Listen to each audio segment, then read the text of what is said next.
তো সবাই কেমন আছেন আমার প্রিয় ভাই বোনেরা? আসসালামু আলাইকুম। তো আজকে তো রান্না করছি, এই তো সাদামাটা রান্না, ডাল, তারপর ভাত হয়ে গেছে। এখন আমি ডালটা বাগার দেব, খুব সিম্পলভাবে আমি বাগার দিই। আর পাঁচফোড়ন হলে ভালো হয়, বাট পাঁচফোড়ন ঘরে নাই, এর জন্য আমি এখানে পেঁয়াজ কুচি, রসুন কুচি আর একটা তেজপাতা আর কয়েকটা শুকনো মরিচ নিয়ে নিয়েছি। এখন এগুলো ভালোভাবে লাল করে, পুরো লাল না, মানে পুরো যেন না যায় এইভাবে ভাজতে হবে।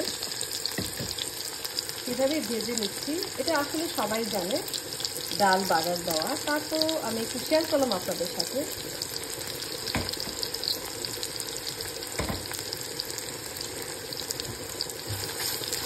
একটু ব্রাউন করবো, আর এই দিকে আমি দেখাচ্ছি আপনাদের। আমি আজ রান্না করেছি ছোট মুরগি আলু দিয়ে, বাংলাদেশের মতো। তো এটা আমার এই তরকারিটা প্রায় হয়ে গেছে। এখন আমি আমার মাকে দেখতাম জিরা ভেজে টেলে সেটা আবার এই ধরনের মুরগির তরকারি বা যে কোনো তরকারিতে উপর দিয়ে জিরার গুঁড়াটা দিয়ে দেয়, এতে সুন্দর একটা গ্রান হয়, খেতেও মজা হয়। তো এখন আমি জিরার গুঁড়া উপর থেকে দিয়ে দিচ্ছি।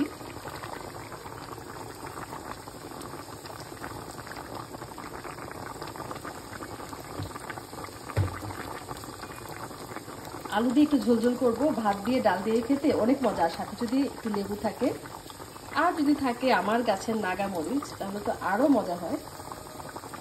তো এটা ডাল মুরগির তরকারিটা আলু দিয়ে। আপনারা কি এভাবে খান নাকি আরেকটু ঝোল শুকান? একটু কমেন্ট করবেন তো। তো একটু ঝোল ঝোল রাখলে ভালো হয়, সেটা দেখা যায় কি রাতের বেলা রুটি দিয়ে খাওয়া যায়। তো এটা আমার হয়ে গেছে। এখন আমি ডালটা বাগার দিব।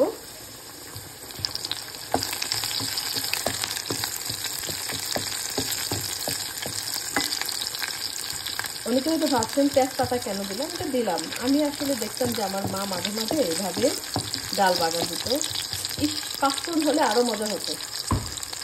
তো পাঁচফোড়ন যেহেতু নাই, এভাবেই করছি আমি।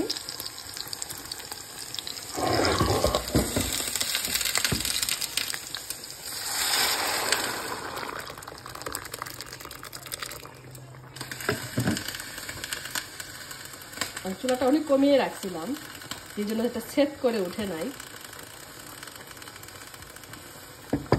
আমি আসলে ভুলে গেছিলাম আমার যে ভাতের পাতিলটা, মানে চুলাটা জ্বালানো ছিল, আমি একটু সরিয়ে দিলাম, এই জন্য শব্দ হচ্ছে।